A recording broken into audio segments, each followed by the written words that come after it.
Okay, golden cockerel, good Tai Chi posture, dropping those shoulders, tucking your butt under, hollowing out your chest, chin slightly down, head erect, and good thoughts, tongue on your palate. We're at 50-50. We're thinking through what we're gonna do. We're gonna shift weight to the left, come up with the right hand and foot. Counterbalance with that left hand, sitting to the side. Right hand now. Shift the weight, center, concentrate 2 inches below your navel, which is a center of gravity called your dantian. As we do this, create spirals, create circles, semicircles, to soften not only your movements, but for better timing, better formation. Last set. Push down as you push up or bring up. Bring up as you push down. 50-50, gather the energy, shift the weight to the left. Right hand on the outside of the cross, kick out, right, follow with your eyes, follow with your hand. Left hand, left foot coming up, kick out, left. Shift weight to the left, right hand on the outside, right foot coming up, follow with your eyes, follow with your hand, while the other hand that goes to the back is a counterbalance hand to help you with stability. Last set. Right hand, right foot out. Left hand, left foot out. Okay, holding our ball on a T-step. So we know that this is a T-step.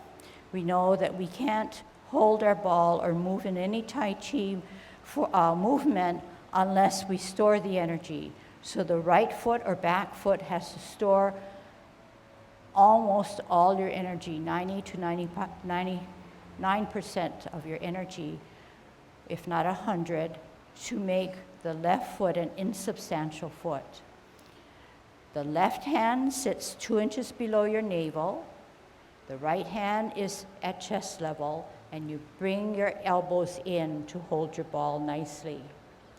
Weighted on the back, right foot, the energy is stored so it can be dispersed. Watch how it is generated. Okay, you can do it with me. T stance. L stance, the heel goes out. Now the energy is generated through your leg, through your system, through your chest, out through the tips of your finger. Bow stance, part the wild horse's mane. Knee not beyond the toes. Back right foot is an arrow. However, the knee joints are not locked. They're still needing to be relaxed for energy flow efficiently. We sit down and we sit back on that imaginary stool. We pivot. We need balance, so what are we going to do? We're going to hold our ball and center ourselves and bring that right foot in to form a T. Capital letter T, come out on an L, move the energy through our system, bottom hand advances to part the wild horse's mane, as if you were serving someone a snack in front of you. The snack is in the palm of your hand. Sit back, sit down. Pivot, root down or drill down on that right to store the energy as you form your ball on a T stance. Bring that ball or elbows in. Think through. After a T stance, you're out on an L. You move that energy, turn the hips and waist, and you're in a bow stance as you part the wild horse's mane.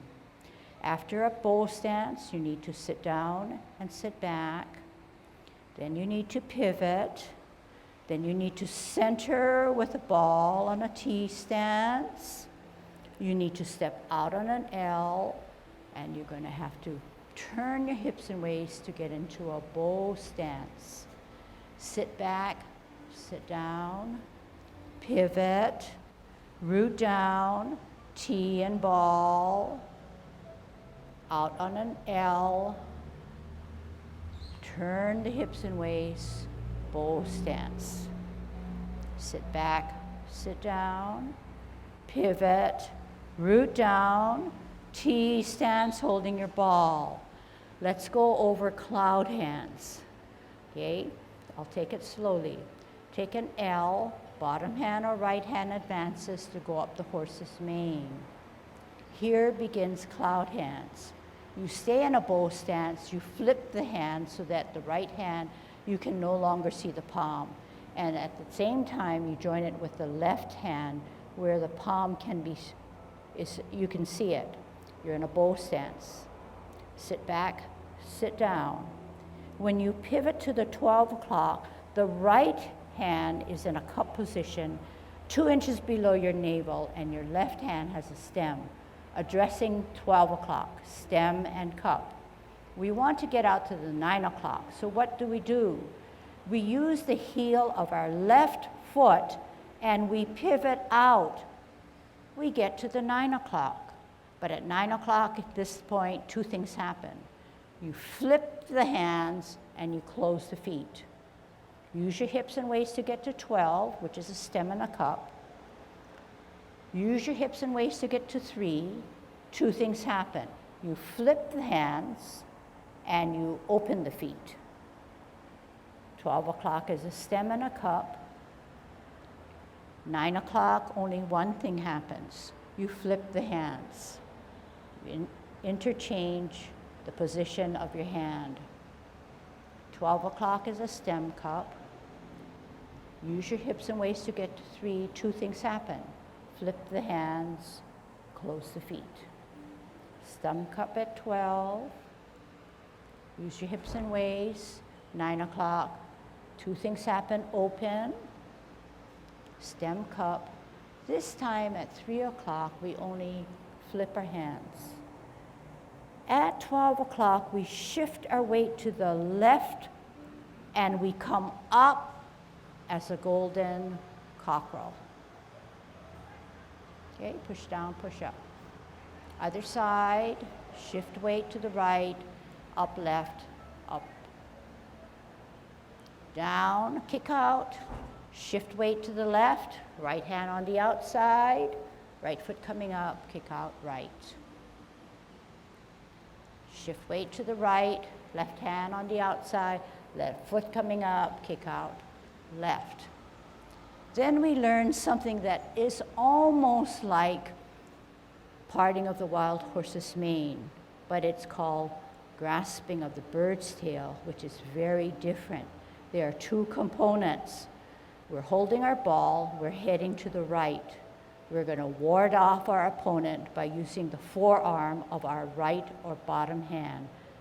We step out on an L, we turn our hips and waist, our right hand forearms our opponent to allow us to have some space, some privacy. We don't want him into this space.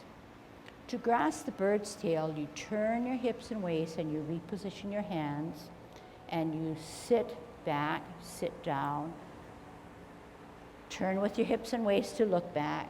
Contact, but the flow of energy comes only through the middle of your body as you push it out.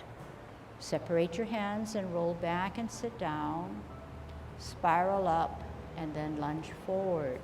At this point, the knee is not beyond the toe and you are not going and following your hand because you will fall down.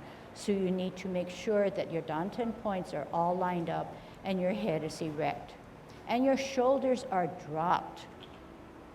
Sit back, sit down, pivot. Hold your ball as you drill down on the right. You're centering yourself, you're obeying gravity. We're going to ward off on the left. Step out with your heel, that's an L stance. Turn the hips and waist, bottom hand forearms your opponent. Left hand allows you to get that space that you need. We turn our hips and waist, we reposition your hands so that the left hand now is on the high, right hand is on the bottom where you can see the palm. what are you going to do? You're going to grasp the bird's tail. Sit down, sit back, look back. Contact at your wrists, but turn at the hips and waist, center of the body, push the energy through, separate the hands and roll back and sit down. Spiral up and lunge forward, making sure that you're in good Tai Chi posture. Head straight up, not favoring the front position to fall. Sit back, sit down, pivot with your left heel, pivot out with your right heel, pivot in with your right heel, cross your hands so that the right hand is inside of the cross, shift your right foot over, rotate on your wrist so that your both palms are now facing you at chest level. You're going to bring the tiger closer to you. You're going to push him away one last time.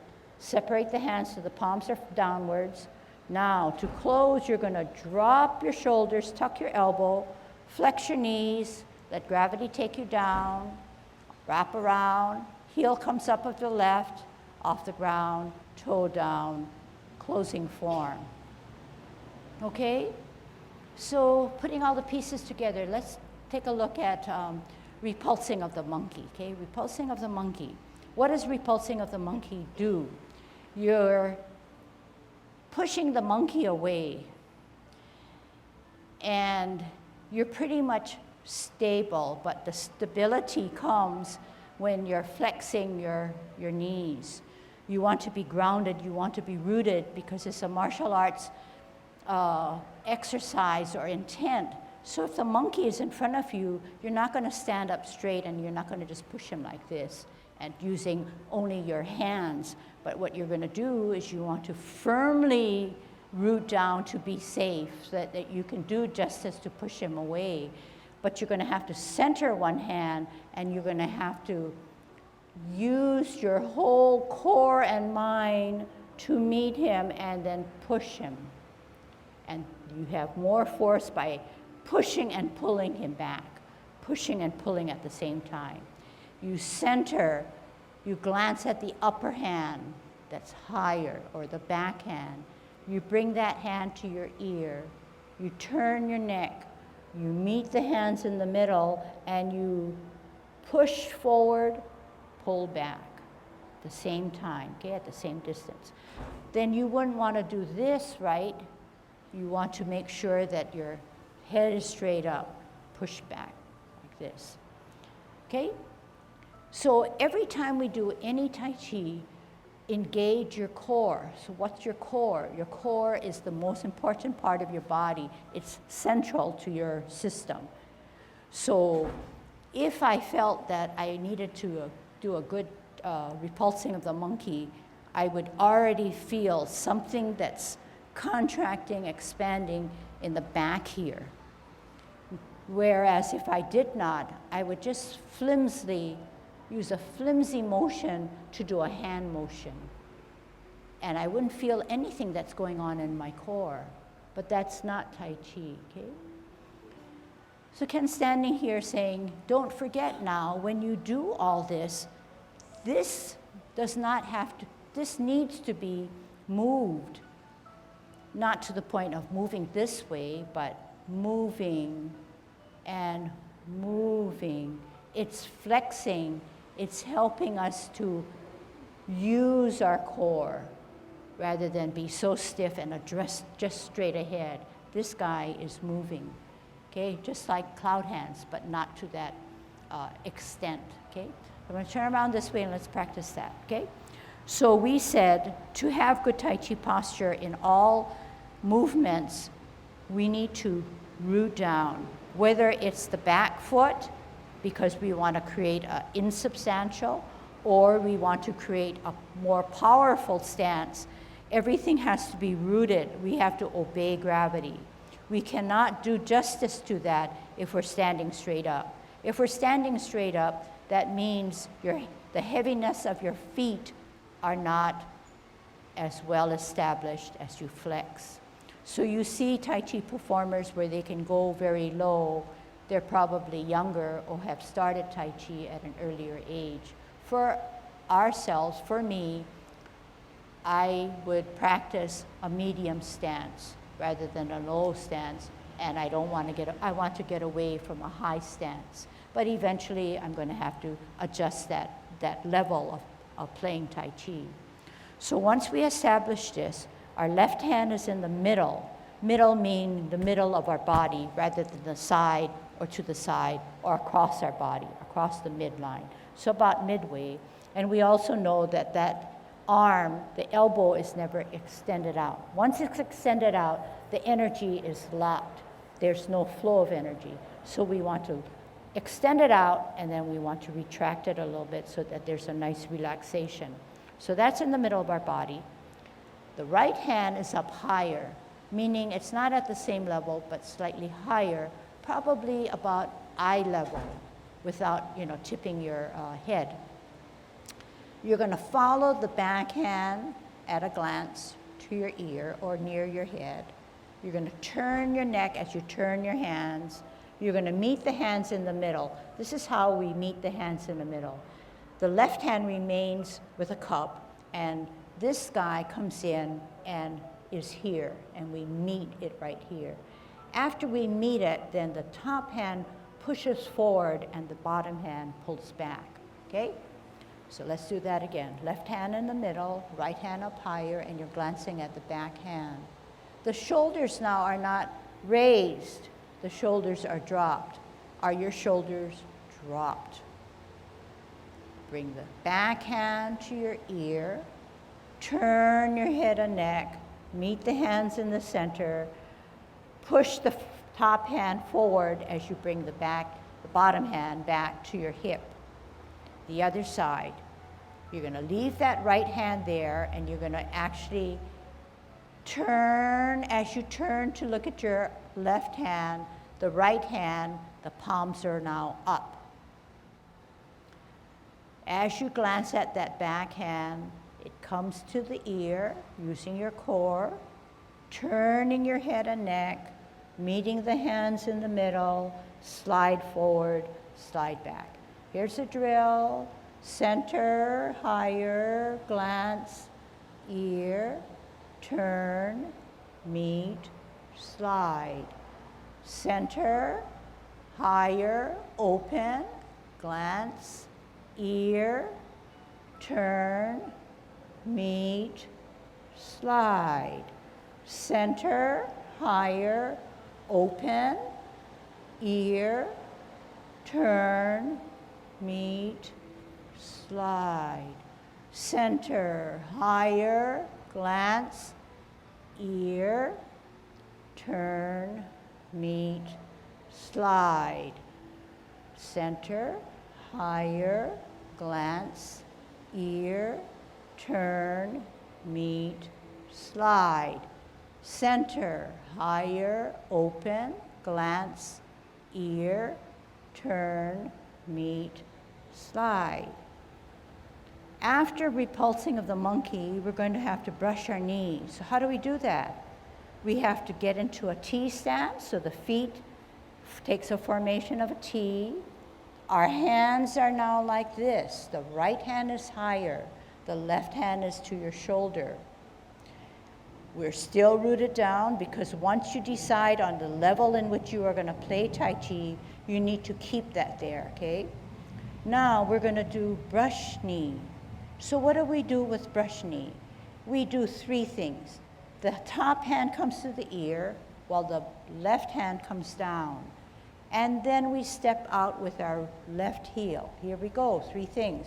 Set it up correctly. Ear, hand, heel. Turn the hips and waist to brush your knee on a bow stance. So we adjusted the back or right foot to a 45 degree. Sit back, sit down, pivot.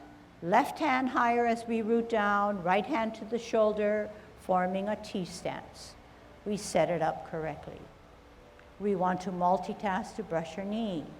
Ear, hand, heel, turn the hips and waist, brush your knee.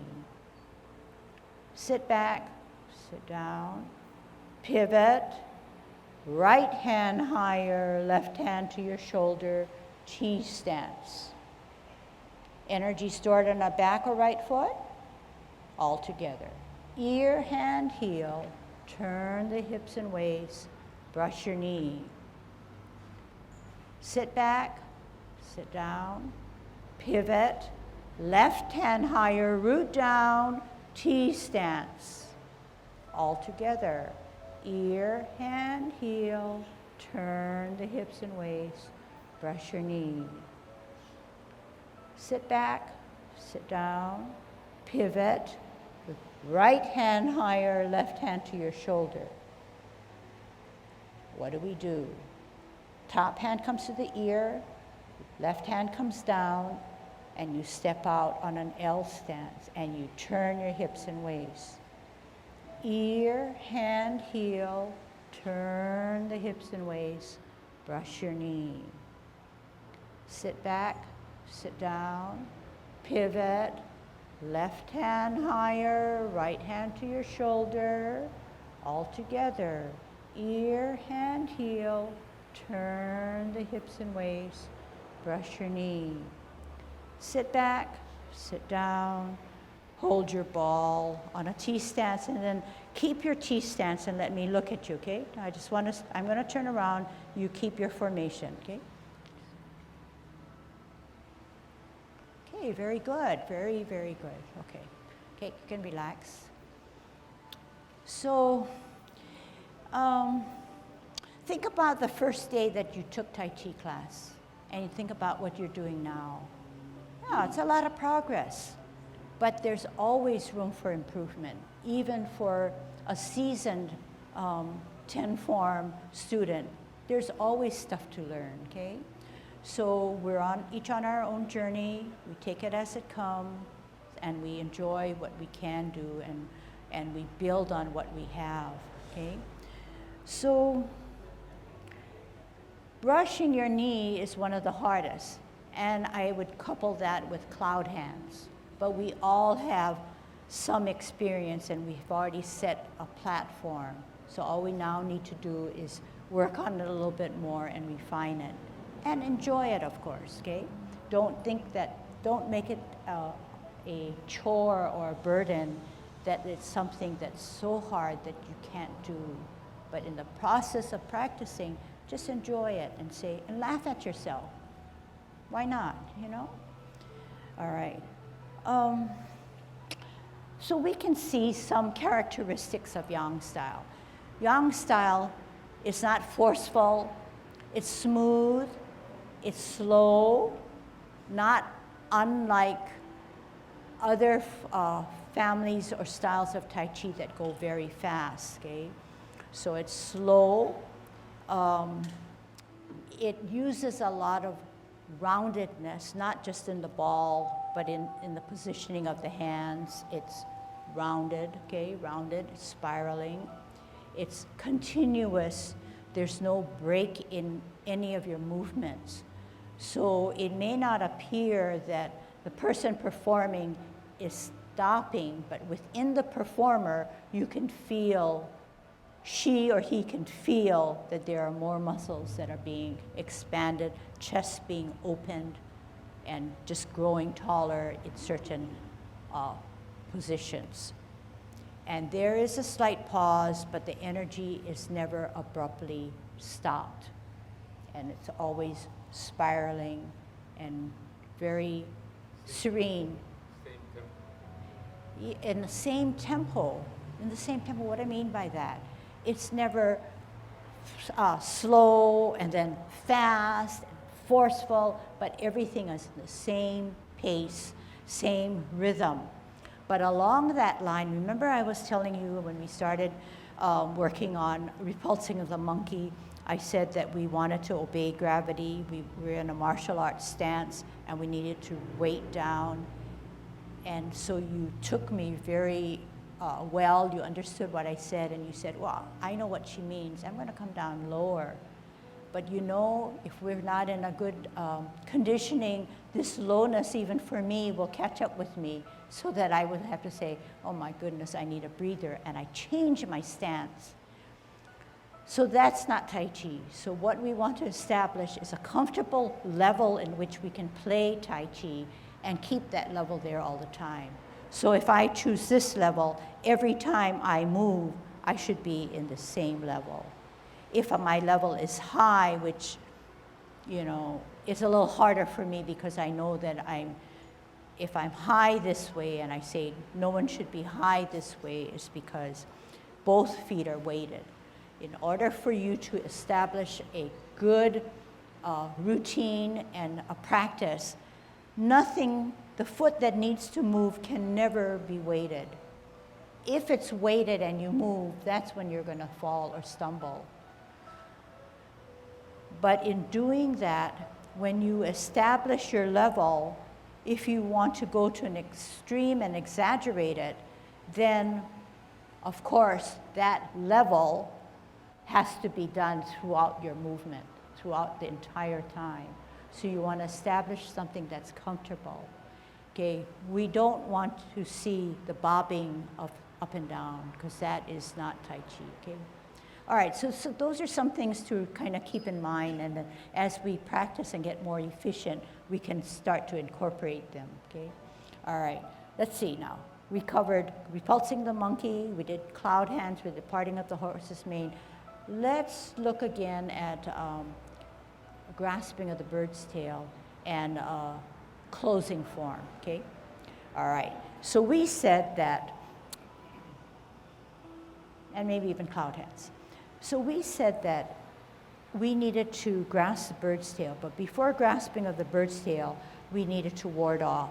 We said that we can remember that if the right foot is insubstantial, the right hand has to be on the bottom because it's the advancing hand. It's the hand that's either going to go forward, high, or something, but it's the one that's going to take that lead, so to speak. So here we are, storing my energy, making this insubstantial, right, which is correct. I take an L stance. I ward off my opponent. Push him out. I'm not going to push him out, and you can see why. I will fall. He will push me down, right? Without any effort. So we want to establish our space right in here.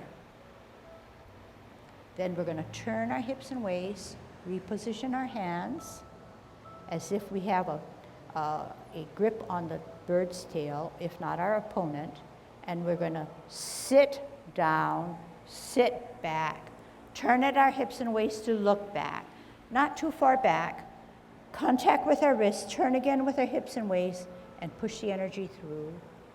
Separate our hands and roll back and sit down, and spiral up and lunge forward. Sit back, sit down, twist step, T stance, holding our ball. We're going to take care of symmetry and go to the other side. We check ourselves. Left foot's ready to go. Left hand is on the bottom. Left, left. T stance. Out on an L. Turn the hips and waists. Bottom hand pushes out our opponent. Sets our space. We turn our hips and waists. Reposition our hands. We got a grip on him. Got a grip on the bird's tail. We sit down, sit back, weight on the back, therefore the front foot is on its heel. We contact at our wrists. The energy needs to be expended only from the middle of our body.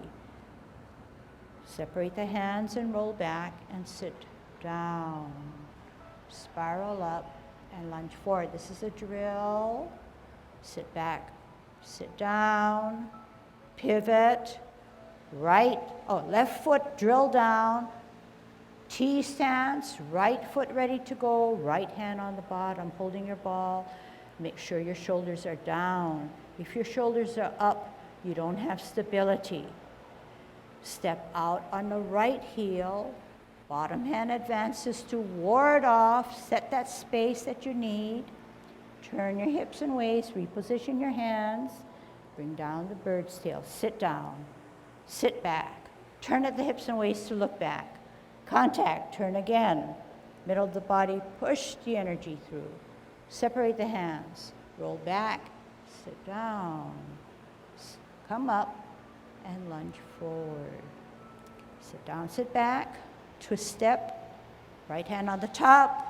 Left hand on the bottom. Left foot on a T.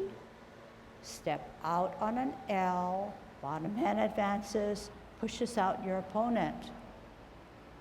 Turn your hips and waist. Reposition the hands. Sit down. Look back, turn at the hips and waist. Contact. Turn again, push the energy through. Separate the hands and roll back and sit down. Spiral up and lunge forward. Okay, closing form now, okay? Listen and do. Sit back, sit down. Pivot with your left heel. The left hand drops slightly down. What are we gonna do? Pivot on the right heel, the right hand comes out because it's connected to our body. We want to close our feet, so we're going to have to pivot in with the right heel, right hand follows. We want stability, we want to embrace the tiger or cross hands. The right hand tucks inside of the cross of our left hand. So it's like this, right? But I'm coming down now. The palms are facing your body. This is called cross hands. We firm down on the left foot. We bring the right foot in, 50-50. We turn at our wrists, so now the palms are facing us as we elevate to our chest. Then we bring the tiger in closer. Then we push him out. Bringing him in closer gives us that force to then push him out. Separate the hands. How do we close? The hands go for the ride. How? You flex your knees. You drop your shoulders. Everything comes back home because gravity is pulling at you. Up with your heel of the left, off the ground, toe down, arch down, heel down, closing form. Okay? So your turn to watch, okay? So grasping of the bird's tail, I think is it this way? Yeah, I think it's this way, okay? Grasping of the bird's tail, L stance, bow stance. Turn my hips and waist, reposition my hands, sit down, sit back, look back, turn at my hips and waist, push the energy through, separate the hands, roll back and sit down. Spiral up and lunge forward. Sit back, sit down, twist step. Ball for better balance on a T, bring it in. Step out on an L. Turn my hips and waist, ward off my opponent.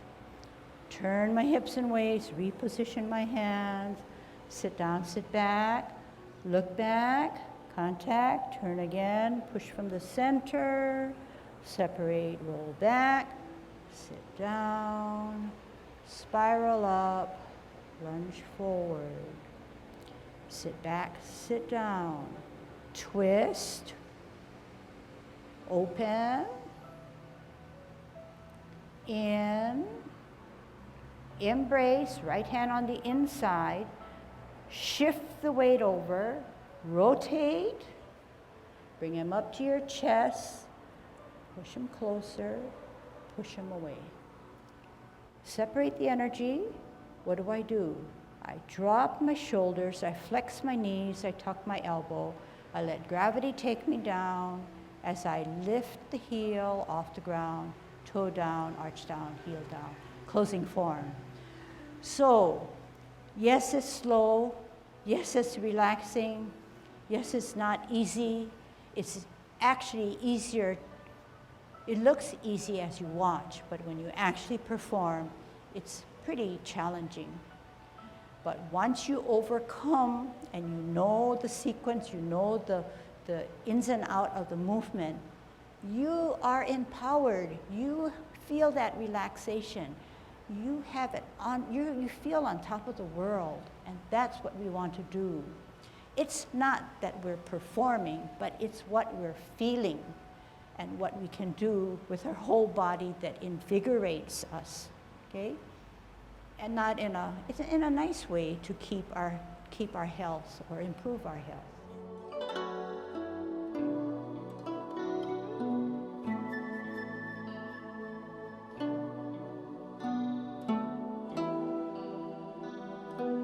So I want to go through the 10 form as if it were a martial art, just to tell you, this is what you are doing. It is not random movements where you're sort of waltzing through the flowers.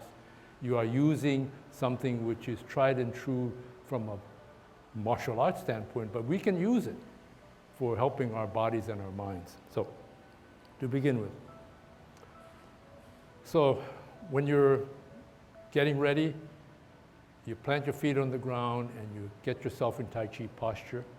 And then when you're ready and then everything is in proper alignment, open up. Open. This is a way of blocking someone. Somebody's coming at you. Block, but he's coming down low. You block him coming down. But you're using your core, the strength of the biggest parts of your body. Down. Okay? So you're down. When you come down, you're sitting in Tai Chi posture. You're developing stability, like Lucille says. The lower you go, the more your center of gravity seems to obviously get lower, but the emphasis is on the feet. You get great stability. The lower you go, the better the stability. But there is a compromise. The more stable you are, the less nimble you are. You can't get out of the stance if you're down here as if you're part way, and you can move a lot faster, okay? So, down. Coming back here. You're coming and you're striking the person, but at the same time, you're grabbing his hand. You says, I'm running away from you, but you're not getting away so easy. I'll grab you and I'll hit you. Okay, so.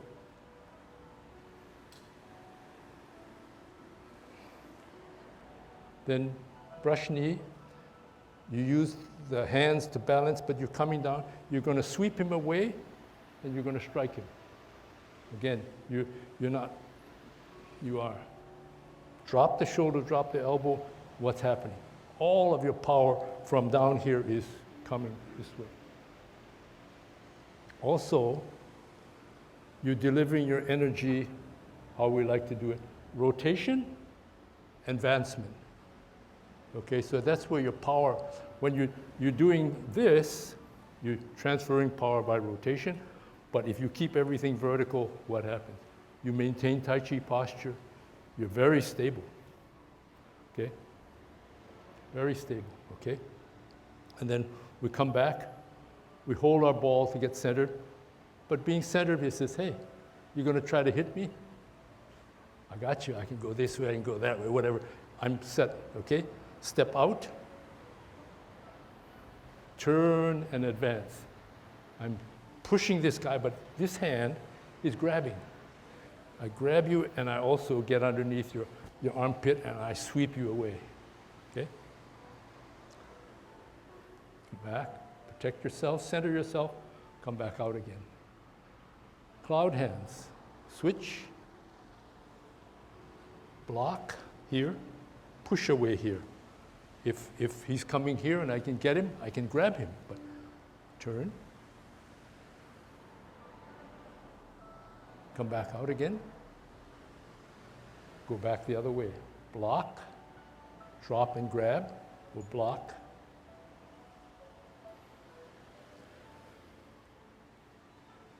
And golden cockle is push down block, get him out of the way, and I give him one of these. One to the face and one to the groin. One to the face and one to the groin. Come back. Obviously, this is a kick out. A kick is out. Sorry. Now, this is the grasp the bird's tail is several maneuvers. The first is, give me some space. So this maneuver is just not doing this, but you're saying, I got my fence here. You can't get inside here. And then, but now I want to control you. So this portion is just to switch your hands. And then you grab with one, you push with the other, or you even grab the wrist, elbow, and you don't do this. You do this. You use your body to pull him down, okay? And then you come back, you wind up, and this is a press, but it's not just two hands doing this. It's coming back, two hands, one behind the other. And this is when you're really applying force to push him away. And then the next maneuver is, he's charging at you, so you want to fool him. You'd say, come along. And he gets too far. And you're pushing him down. He's out of control. So he pulls back. The minute he pulls back, you are coming forward. So if you've ever watched the Tai Chi masters, when they're doing push hands, all of a sudden you see somebody fly. That's why they fly, because he's coming charging at you. And then he says, uh-oh, wrong. So he starts to do this, but the moment before he starts to do this, the other person has felt that in him and says, okay, I'll help you along. And so he's not only pulling back, but he's getting pushed back, okay? Hold your ball, protect yourself, ward off. Turn, position your hands, sit back, turn around, push him away, come back down and come back up, okay? And then this is apparent closing. You're coming here, you're coming across.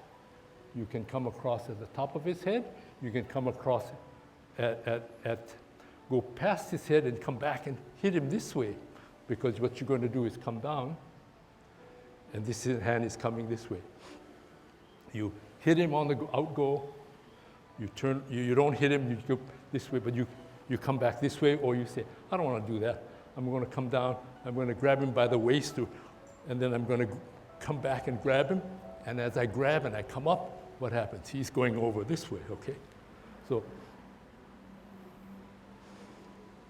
okay, so you protect, this is a position of protection, but he's not going to do anything, so you use your core, push him out, very gently. Hands come out this way, you can come down and just drop down, versus you can be mean to him, open up, and he may be up at your chest. You grab his arms, you can do what you want with him. Yeah? And once you push out,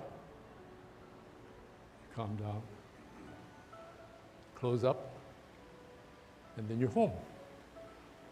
But that's, all of the forms are martial arts, and it's meant to just be a pattern for you to use to help yourself work your body. And one of our students, a longtime student, when he first took it, he asked me the next day, he says, hey, is my body supposed to hurt?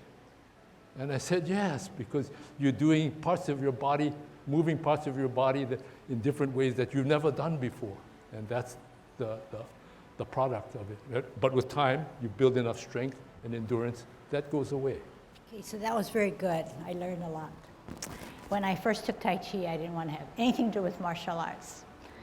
But it grew on me, so I feel that it's very purposeful. And you know, we're not fighters, but we need to know what the intent is to do better Tai Chi. So very good.